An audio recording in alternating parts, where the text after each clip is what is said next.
Imposter syndrome is estimated to affect up to 82% of people at some point in their lives, and it can be especially paralyzing for coaches and healers who want to make a difference. But what's really crazy is positive thinking won't get rid of it, and trying too hard to feel confident can make imposter syndrome even worse. So in this video, I'm going to break down exactly what imposter syndrome is, why chasing confidence often backfires, and what you can do instead, whether you're just starting as a coach to make yourself more visible or if you've already been running your business for years. So in order to make this video, I spent the past 58 days obsessed with one question. Why is it so many coaches and healers who put in the work and do a great job still doubt their value? And for me, one of the clearest moments came right at the beginning of my coaching journey. I had just put up flyers for free life coaching, and my very first client was going through 3 major life crises at once. First, he'd been wrongfully fired from his job and was looking for new work in an industry I knew nothing about. And to make matters worse, he needed to find a place to live. His lease was expiring, didn't have a new place lined up, and didn't have money for the rent, so he's on the verge of homelessness. And during all this, he had this dream of marrying his fiancée overseas, but he didn't have money for the flight, he didn't have money for the wedding, and we had no idea how to get him from where he was to where he wanted to be. So of course, I really wanted to help him, but I also had this thought like, what if I'm not that good at this? And what if this doesn't work out and everyone finds out that I'm a fraud? Well, that is what imposter syndrome is. And if you've ever had this feeling that you're about to screw up and everyone's going to find out how bad you actually are, yeah, that's imposter syndrome as well. And that actually puts you in some pretty good company, because imposter syndrome affects up to 82% of people at some point in their lives. And it's not just beginners. It affects the very best of us. Award-winning authors like Maya Angelou, elite athletes like Serena Williams, Nobel Prize-winning scientist Albert Einstein.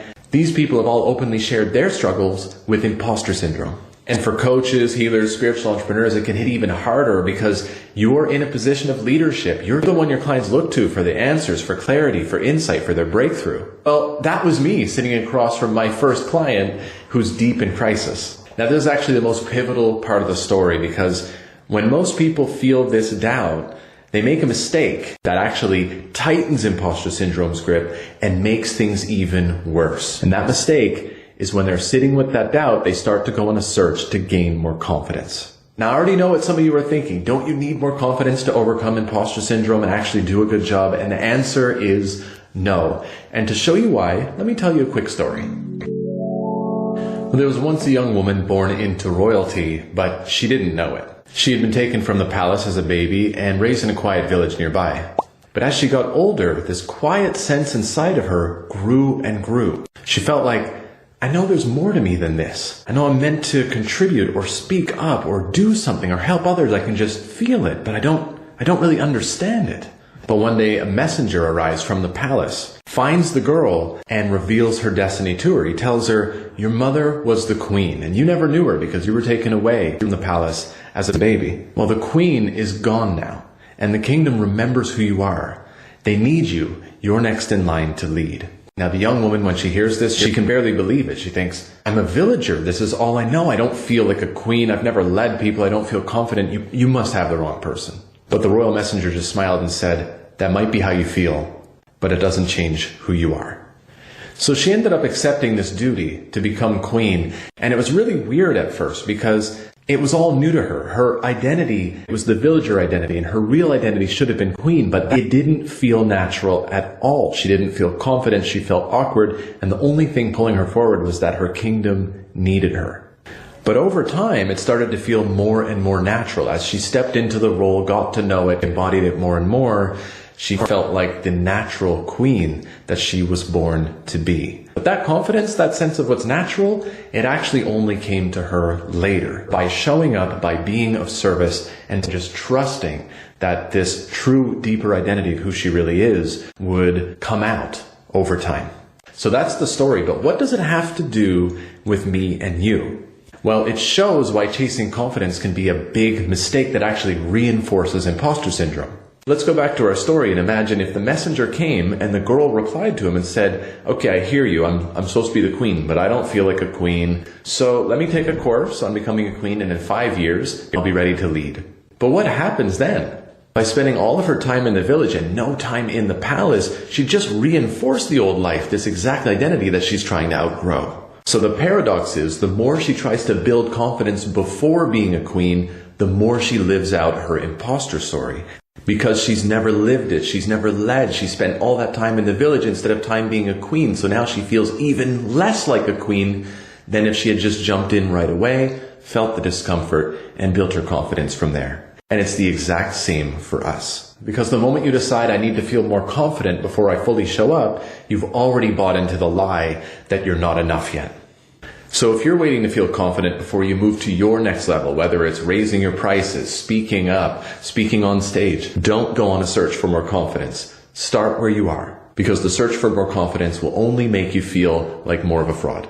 So just go ahead and take the step, and the feelings of imposter syndrome will start to change as you get more comfortable in your new role. But there's actually another twist in the story that can help us overcome imposter syndrome. If the girl in our story had a chance to talk to a queen who served for a while, she'd learn a couple of surprising things. First, she would have learned that the queen, at the beginning of her journey, also felt like a fraud and had the same growing pains as the girl. And that would have made the girl feel like, oh, you have this too? Maybe I really am a queen after all. But second, she would have learned that the queen still feels like an imposter from time to time and struggles with these feelings. And that would have helped the girl realize that these feelings of being a fraud don't disqualify her from being a queen, but they're actually part of the shared bond, the same feelings that all queens have.